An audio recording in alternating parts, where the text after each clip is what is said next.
আসসালামু আলাইকুম রহমতুল্লাহি ওয়া বারাকাতুহু। সম্মানিত দর্শক, আপনাদের কি লডর ভডর শব্দের যে ইতিহাস, সেই ইতিহাস কি মনে আছে? আমাদের নোবেল জয়ী সাবেক তত্ত্বাবধায়ক বা অন্তর্বর্তীকালীন সরকারের প্রধান বিশ্ব মানব ডক্টর মোহাম্মদ ইউনূস যখন রাষ্ট্র ক্ষমতা পেলেন, তার অনুভূতি জিজ্ঞেস করা হলো বা তার প্রতিক্রিয়া সাংবাদিকরা জানতে চাইলেন। তিনি সহাস্য বদনে ভুবন মোহিনী হাসিতে বিশ্ববাসীকে মুগ্ধ করে তিনি বললেন যে আসে দেখলাম সব কিছু লডর ভডর করে ফেলেছে। তো লডর ভডর আমরা আসলে এই অঞ্চলের মানুষ, ঢাকা বা ধরেন আমাদের এখানে যারা প্রমিত বাংলা বলেন, তারা এই শব্দটির সঙ্গে পরিচিত নয়। এটি আঞ্চলিক শব্দ, চট্টগ্রাম অঞ্চলে এটি ব্যবহৃত হয় এবং এটি ডক্টর মোহাম্মদ ইউনূসের মাতৃভাষা। লডর ভডর অর্থ বিশৃঙ্খল, এলোমেলো, একটার সঙ্গে আরেকটা লাগিয়ে দেয়া। আপনি যদি পুরনো ঢাকাতে যান, যে দেখবেন যে সেখানে যে ইলেকট্রিক লাইনগুলো যেভাবে রাস্তার উপরে আছে কিংবা রাস্তার দুই পাশে যেভাবে মানে সবকিছু এলোমেলো হয়ে পড়ে আছে, এটাকে চট্টগ্রামের লোকজন আঞ্চলিক ভাষায় বলা হয় লডর ভডর। তো সেই দিক থেকে ডক্টর মোহাম্মদ ইউনূস রাষ্ট্র ক্ষমতা লাভ করার পর তিনি যেভাবে ব্রিফড হয়েছিলেন, অর্থাৎ তাকে যেভাবে জানানো হয়েছিল, সেটা ডিজিএফআই এর পক্ষ থেকে হতে পারে, এনএসআই এর পক্ষ থেকে, তার রাজনৈতিক কানেকশন, মার্কিন যুক্তরাষ্ট্রের গোয়েন্দা সংস্থা, সব মিলিয়ে তার সামনে এসেছিল এক গাদা সমস্যা। অর্থনৈতিক সমস্যা, আমলাতান্ত্রিক সমস্যা, বৈদেশিক ঋণ, সব মিলিয়ে তিনি মুহূর্তের মধ্যে হোঁচট খেয়েছেন। সারা জীবন তিনি পোলাও খাওয়া মজনু। তার কর্মীরা, তার লোকজন, তার যারা এই ইভেন্ট ম্যানেজমেন্ট করেন, তারা সারা জীবন তার জন্য কাজ করে তাকে একটা চমৎকার মাইক আর একটা মঞ্চ তারা সারা জীবন দিয়েছেন। তিনি মঞ্চে গিয়ে কথা বলেছেন আর চেকে সিগনেচার করেছেন আর ব্যাংক ভরে টাকা দিয়ে গেছে বিভিন্ন লোকজন। জীবনের এই পর্যায়ে তাকে খুব বেশি পরিশ্রম করতে হয়নি, শুধু কৌশল করতে হয়েছে, বুদ্ধি করতে হয়েছে, চালাকি করতে হয়েছে। কিন্তু রাষ্ট্র পরিচালনাটা যে গ্রামীণ ব্যাংক চালানো নয়, রাষ্ট্র পরিচালনাটা নোবেল পুরস্কার পাওয়া নয়। রাষ্ট্র চালানো এখানে ড্যানন কিংবা ধরুন অলিম্পিকের মশাল পরিচালনা করা, ড্যানন কোম্পানি বাংলাদেশে আনা, গ্রামীণ ফোন চালানো, এইগুলোর মতো নয়। এটা অ্যাবসলিউটলি একটা ভিন্ন বিষয়। হিউম্যান ক্যারেক্টারিস্টিক্সের সর্বোচ্চ গুণাবলী, সর্বোচ্চ যোগ্যতা আপনার থাকতে হবে, অথবা আপনার না থাকলেও চলবে, আপনার পাশে অ্যাটলিস্ট 9 জন লোকের, ইতিহাস প্রমাণিত দেয়ার আর 9 জুয়েলস। আপনার পাশে যদি 9 জন সর্ব বিষয়ে বিশেষজ্ঞ, চরিত্রবান, যোগ্যতা সম্পন্ন, শিক্ষিত, মার্জিত, বীর, এরকম 9 জন লোক যদি থাকেন, তাহলে আপনি খুব কম জ্ঞানী হলেও, ফাঁকিবাজ হলেও, এমনকি ঘুমিয়ে থাকলেও আপনি চমৎকার একটি রাষ্ট্র ব্যবস্থা চালাতে পারেন।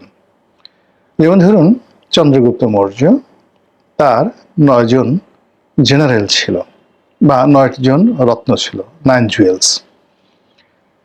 এর মধ্যে চাণক্য ছিলেন। তো তিনি সুন্দর একটি রাজ্য চালিয়ে গেছেন।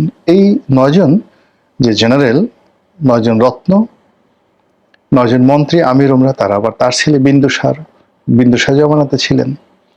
বিন্দুসার বলতে গেলে কিছুই করেননি, সে শুধু অলসভাবে কাটিয়েছেন, কারো উপকারও করেননি, ক্ষতি করেননি, কিন্তু তার বাবা যে রাজ্যটা রেখে গেছেন, সেই রাজ্যটা একেবারে চমৎকারভাবে চালিয়েছেন তার ওই 9 জন জুয়েলসের কারণে।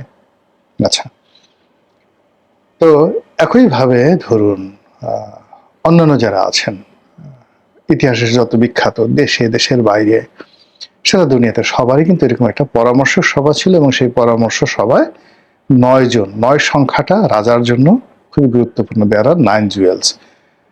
সম্রাট আকবরের নবরত্ন সম্পর্কে আমরা তো সবাই জানি। মধ্যযুগে সম্রাট আকবরের নবরত্ন সভায় যে 9 জন জুয়েল ছিলেন, এইরকম 9 জন জুয়েলস সারা দুনিয়াতে ছিল না।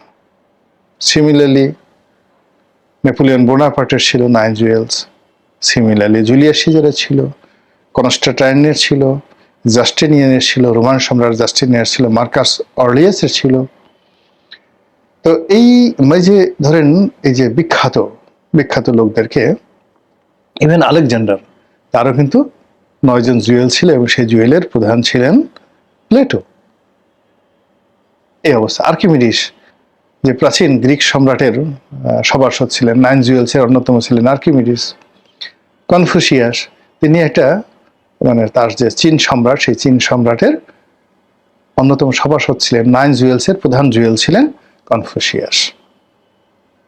তো এইভাবে আপনার যদি বুদ্ধিমান জ্ঞানী লোকজন থাকে তাহলে আপনি চোখ বুঝে কাটাতে পারেন। ডক্টর মোহাম্মদ ইউনূসের যে সফলতা, সেই সফলতার পিছনে এরকম 9 জন জুয়েলস ছিল, ফলে তিনি সফল হয়েছেন। জিয়াউর রহমানের 9 জুয়েল ছিল, তারপরে এরশাদ সাহেবের 9 জুয়েল ছিল, এবং বিভিন্ন সেক্টরে তার 9 জুয়েল ছিল। তার সে মানে দেয়ার ওয়াজ গ্রেট 10, G10 বলা হয়। 10 জন সচিবের একটা গ্রুপ ছিল এরশাদ সাহেবের। এর মধ্যে পলিটিক্যাল সেক্টরে তার এরকম 9 জুয়েল ছিল।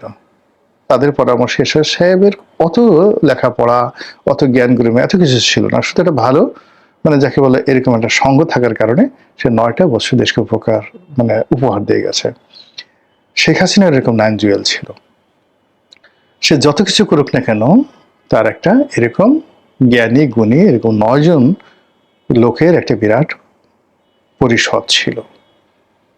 ফলে সে 17 বছরই দেশটা চালিয়ে গেছেন। সেই ক্ষেত্রে ডক্টর মোহাম্মদ ইউনূসের যে 9 জুয়েলস, যেটা তার সিলেকশন ছিল কর্পোরেট জগতে, মাল্টিমিডিয়া জগতে, সেইটা তিনি রাজনীতিতে সিলেক্ট করতে পারেননি। তার জুয়েলসের মধ্যে যাদেরকে আমরা দেখেছি, আলী রিয়াজ সাহেব, তার জুয়েলসের মধ্যে আমরা দেখেছি আসিফ নজরুল সাহেব, তার জুয়েলসের মধ্যে আমরা দেখেছি শফিক সাহেব, যিনি তথ্য উপদেষ্টা, তার জুয়েলসের মধ্যে দেখেছি মাহফুজ বা নাহিদ, মানে ওনাদেরকে দেখেছি। তো বোঝার চেষ্টা করেন, ফলে তিনি ফেল করেছেন। এখন জনাব তারেক রহমান সাহেবের 9 জুয়েলস কারা কারা আছেন যদি দেখেন, সবচেয়ে মানে এই মুহূর্তে তার পক্ষে যারা খুব সরব, একের প্রান্তিক থেকে শুরু করেন। 1 নম্বর হলো আমজনতা দলের জনাব তারেক রহমান, সবাই যাকে আমতারেক হিসেবে জানেন।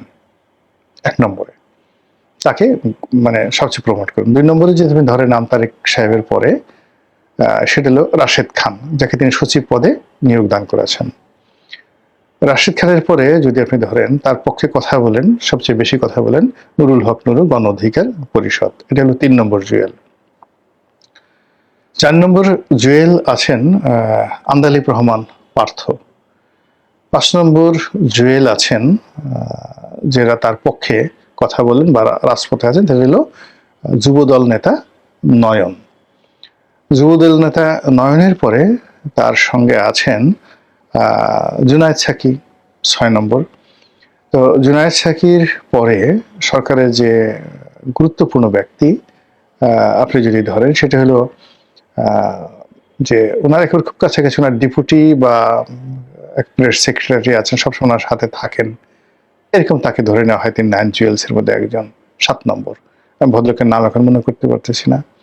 এরপর মীর শাহে আলম, তাকে মনে করা হয় 9 জুয়েলসের অন্যতম কুশীলব। আর হলো সালাউদ্দিন সাহেব। তো এই যে 9 জন ব্যক্তি আমি বললাম, এই 9 জন ব্যক্তি দেখবেন যে জলে, স্থলে, অন্তরিক্ষে যারা সবসময় তারেক রহমান সাহেবের রিপ্রেজেন্ট করেন, তার পক্ষে কথা বলেন, ন্যারেটিভ তৈরি করার চেষ্টা করেন এবং প্রতিপক্ষর বিরুদ্ধে যুদ্ধ, লড়াই, সংগ্রাম করতে সাহায্য করেন। তো এই 9 জুয়েলসের যে সফলতা, এই সফলতার দ্বারা এখনো পর্যন্ত গত 6 মাসে সরকার ওই যে একটা ঐতিহাসিকভাবে শেখ হাসিনার কাছ থেকে যে একটা লড়র ভড়র মার্কা একটা দেশ পেয়েছেন ডক্টর মোহাম্মদ ইউনূস, তিনি এটাকে আবার লর্ডর ভর্ডর টু দি পাওয়ার স্কোয়ার, বা মানে ওই যে আসেন A+B হোল স্কোয়ার। তো লর্ডর ভর্ডর হোল স্কোয়ার, লর্ডর প্লাস ভর্ডর হোল স্কোয়ার, এই হোল স্কোয়ার করে তিনি রেখে গেছেন এবং সেটা তারেক রহমান সাহেব গ্রহণ করেছেন। এখন তিনি এবং তার এই যে 9 জুয়েলস, তারা গত 6 মাসে এই লর্ডর প্লাস ভর্ডর হোল স্কোয়ার এটাকে কিউব করেছেন নাকি এটাকে রুট ওভার করেছেন, এটাকে কি কিউবের পরিবর্তে আরো বেশি করেছেন, এটা আপনারা সিদ্ধান্ত নেন। কিন্তু আমরা যেটা দেখতে পাচ্ছি সেটা হলো রাষ্ট্র কিভাবে চলছে আমরা কেউ সুনির্দিষ্টভাবে বলতে পারছি না। রাষ্ট্র কিভাবে চলবে এই ব্যাপারে আমরা কোনো আশাবাদী কোনো রকম চিন্তা চেতনা স্বপ্ন আমাদের মধ্যে নেই। এই সরকার আসলে কতদিন টিকবে, এরকম প্রশ্ন যদি আপনি মানুষের কাছে শুনেন, আপনি একটি ইতিবাচক কথা আম জনতার কাছ থেকে, মানে যারা বিএনপির যারা কট্টরপন্থী লোকজন আছে তারা তো সবসময় বলবে যে এই সরকার কিয়ামত পর্যন্ত চলুক, 2041 সাল পর্যন্ত চলুক, তারেক রহমান সাহেবের পরে জায়মা আসুন, জুবাইদা আসুন, তারা সবাই তাকে সমর্থন করবে। কিন্তু আপনি যদি একেবারে আম জনতা যারা বিএনপি করে না, আওয়ামী লীগ করে না, জামাত করে না, তাদের কাছে জিজ্ঞাসা করেন একটা সিঙ্গেল ভালো শব্দ গত 6 মাসে সরকারের ব্যাপারে আমজনতার কাছ থেকে আসেনি।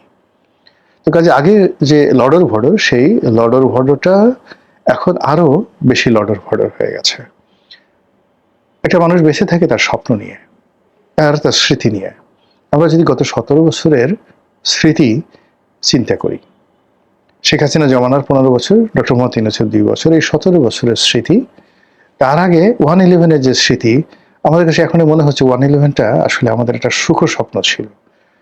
দুর্নীতি ছিল না, অনিয়ম ছিল না, সব কিছু মানে একেবারে টু দি পয়েন্টে। আপনি মইনুদ্দিন ফখরুদ্দিনকে যতই গালাগালি করেন না কেন, এখন আপনি যদি আপনি তাদের সেই সময় 2006 থেকে 2009 পর্যন্ত ওই সময়টাতে আপনি অ্যাডমিনিস্ট্রেশন দেখেন, ফাইন্যান্সিয়াল অবস্থা দেখেন, মানুষের ক্রয় ক্ষমতা দেখেন, সামাজিক অপরাধ দেখেন, সবকিছু মনে হবে ওই সময়টা জান্নাতের। এর বাইরে 2009 থেকে আজকের সময়টা পর্যন্ত টানা 17 বছর ধরে শুধু লডর ভডর লডর ভডর লডর ভডর হতেইছে। এর ফলে বলে না যে ঘর পোড়া গরু সিঁদুরে মেঘ দেখলে ডরায়। আমাদের দেশের বেশিরভাগ মানুষের ঘর পুড়ে গেছে, কারো অফিস, কারো বাড়ি, কারো পরিবার, কারো ব্যবসা, কারো বাণিজ্য, কারো মস্তিষ্ক, কারো হৃদয়, কারো মন, কারো স্বপ্ন তছনছ হয়ে গেছে। ফলে এই জায়গা থেকে বের হওয়ার জন্য যে স্বপ্ন দরকার, ড্রিম দরকার, যে উদ্দীপনা দরকার, সেটা এই সরকার এখন পর্যন্ত তৈরি করতে পারছে না। সরকার ফ্যামিলি কার্ডের কথা বলছে, পুরনো লডর ভডর লক্কর ঝক্কর মার্কা যে বাসগুলো আছে সেগুলোতে গোলাপি রং লাগিয়ে মহিলাদের জন্য এরকম কয়েকটা বাস রাস্তায় নামানো হয়েছে। তো এই জিনিসগুলো অনেকটা লিপস্টিক, অনেকটা কসমেটিক, মানে যাকে বলা হয় ডেভেলপমেন্টের মতো। এটা অন দ্য লং রানে কোনো মানুষকে স্বস্তি দিচ্ছে না। রাস্তাঘাটের বেশিরভাগ এলাকা বেশিরভাগ সময় ফ্রি থাকে, কখনো কখনো কোথাও দুঃসহ যানজট লেগে যায় ম্যানেজমেন্ট না থাকার কারণে। মানুষ কাজের জন্য হন্য হয়ে ঘুরছে, পুরো ইকোনমিটা 2 ভাগে বিভক্ত হয়ে গেছে। সামান্য কিছু মানুষ, সেটা ঘুষ হোক, দুর্নীতি হোক, বা বড় বড় কর্পোরেট যে কাজগুলো হোক, তারা মানে 2 হাতে বস্তায় বস্তায় টাকা উপার্জন করছে, শেষ করতে পারছে না। এদের সংখ্যা লাখেও নয়, 10 লাখে। এরকম সারা বাংলাদেশে যদি ধরেন এরকম লোকের সংখ্যা হাইয়েস্ট ধরেন 100-র মতো আছে। অনলি 100 কর্পোরেট হাউস ব্যক্তি যাদের কোনো রকম সমস্যা নেই। বাকি যারা আছে সবাই ডে বাই ডে ডেটোরিয়েট করছে। মধ্যবিত্ত শ্রেণীটা শেষ হয়ে যাচ্ছে, দরিদ্ররা ইমান বিক্রি করার মতো অবস্থা হয়ে গেছে, দেহ বিক্রি করার জন্য এখন নারী পুরুষ রাস্তায় পাগলের মতো ঘুরে বেড়াচ্ছে। তো এরকম একটা জায়গা থেকে যখন একটা মানুষ রিটার্ন করে, ইউটার্ন করে, সেই ক্ষেত্রে সম্ভব যখন সেখানে মানুষ মানুষকে স্বপ্ন দেখাতে পারে। যেভাবে এখন রুয়ান্ডাতে পল কাগামে স্বপ্ন দেখিয়ে একটা গৃহযুদ্ধে বিধ্বস্ত জাতিকে ইউনাইটেড করে ফেলেছিলেন, যেভাবে রবার্ট মুগাবে জিম্বাবুয়েকে এইরকম বাংলাদেশের চেয়েও খারাপ অবস্থা থেকে ইউনাইটেড করে ফেলেছিলেন, যেভাবে নেলসন ম্যান্ডেলা দক্ষিণ আফ্রিকাকে তিনি এবং থাবো এমবেকি যুগপৎভাবে দক্ষিণ আফ্রিকাকে আজকের পর্যায়ে নিয়ে এসেছিলেন। ইব্রাহিম তারোরে এই মুহূর্তে বুর্কিনা ফাসোর প্রেসিডেন্ট, একটি একেবারে পৃথিবীর মানচিত্র থেকে হারিয়ে যাওয়া একটা দেশ, সেই দেশটিকে আজকের পর্যায়ে তিনি নিয়ে এসেছেন। একইভাবে আপনি যদি ইভেন উগান্ডার কথা চিন্তা করেন, সে ইউভেনি মুসেভেনি ইউভেরি মুসেভেনি, সেখানকার যে প্রেসিডেন্ট, সে 80-র দশক থেকে এখন পর্যন্ত কন্টিনিউয়াসলি স্বপ্নের উপরে তিনি পুরো উগান্ডাবাসীকে এমন একটা পর্যায়ে নিয়ে গেছেন, আর যা হোক না কেন সেখানে অশান্তি নেই, সেখানে ম্যানিপুলেশন নেই, সেখানে মানে যাকে বলা হয় 2 নম্বরই কোনো জিনিস নেই। উগান্ডা, ওনার একটা বক্তব্য শুনতেছিলাম। তো সে যখন জাপান গেল, সেখানে গিয়ে বলল যে দেখলো যে কোবে বিফ, জাপানের যে কোবে বিফ, সেগুলো 1 কেজি কোবে বিফ বিক্রি হচ্ছে $1000। তো সে খুব আশ্চর্য হয়ে গেল যে আমাদের দেশে 1 কেজি বিফ যেখানে $2, অনলি $2, তো সেখানে $1000 হয় কেন? তো বলা হলো যে এটাকে ঠান্ডা করে রাখা হয়, এসি করে রাখা হয়, এদের হাত পা মানে মাসাজ করা হয়, তারপরে এদেরকে বিশেষ খাবার খাওয়ানো হয়, এদেরকে মদ খাওয়ানো হয়, ইত্যাদি ইত্যাদি। এই জন্য এদের মাংসের দাম অনেক ভ্যালু হয়ে যায়। তো মুসলিম বললেন যে জাপানিদেরকে আমার বুদ্ধিমান মনে হতো, কিন্তু এই গরু পালন করে আর এই গরু খায়, এরপর থেকে আমার কাছে মনে হচ্ছে যে আমার আর জাপান যাওয়ার দরকার নেই, আমি আমার দেশেই থাকবো, আমার $2 গরুই আমার জন্য অনেক ভালো। It's a presidential language, presidential language. তো এইরকম যখন আপনার ব্যক্তিত্ব থাকে, আপনার সাথে জেনারেলসরা থাকে, জুয়েলসরা থাকে, তখন আপনি যে কোনো লডর ভডর অবস্থায় আপনি ভালো করতে পারেন। তা আমাদের এখন যে অবস্থা হয়ে গেছে, লডর প্লাস ভডর টু দি পাওয়ার স্কোয়ারের যে ফর্মুলাটা নিয়ে সরকার শুরু করেছে, তার সঙ্গে তার যে 9 জন জুয়েলস আছে, অন্যান্য যে সমস্ত জ্ঞানী গুণী পণ্ডিত ব্যক্তি এই সরকারের সঙ্গে যুক্ত হয়েছে, সবাই মিলে এই গত 6 মাসের লডর ভডর কোন পর্যায়ে রেখেছে, এটা আপনারাই সিদ্ধান্ত নিন। আর এইভাবে যদি চলতে থাকে, তাহলে সরকার আগামী 5 বছর কিভাবে চলবে, কিংবা আরো 10 বছর সরকার প্ল্যান দিয়েছে যে আগামী 10 বছরের মধ্যে তারা সব সমস্যার সমাধান করে ফেলবে, বিদ্যুৎ গ্যাস সমস্যা আগামী 2 বছরের মধ্যে সমস্যার সমাধান করে ফেলবে। এই জিনিসগুলো আসলে কতটা পারবে কি পারবে না, এটা আপনারাই সিদ্ধান্ত নিন। মহান আল্লাহ আমাদের সবাইকে হেদায়েত দান করুন এবং হেফাজত করুন। আসসালামু আলাইকুম ওয়া রাহমাতুল্লাহি ওয়া বারাকাতুহু।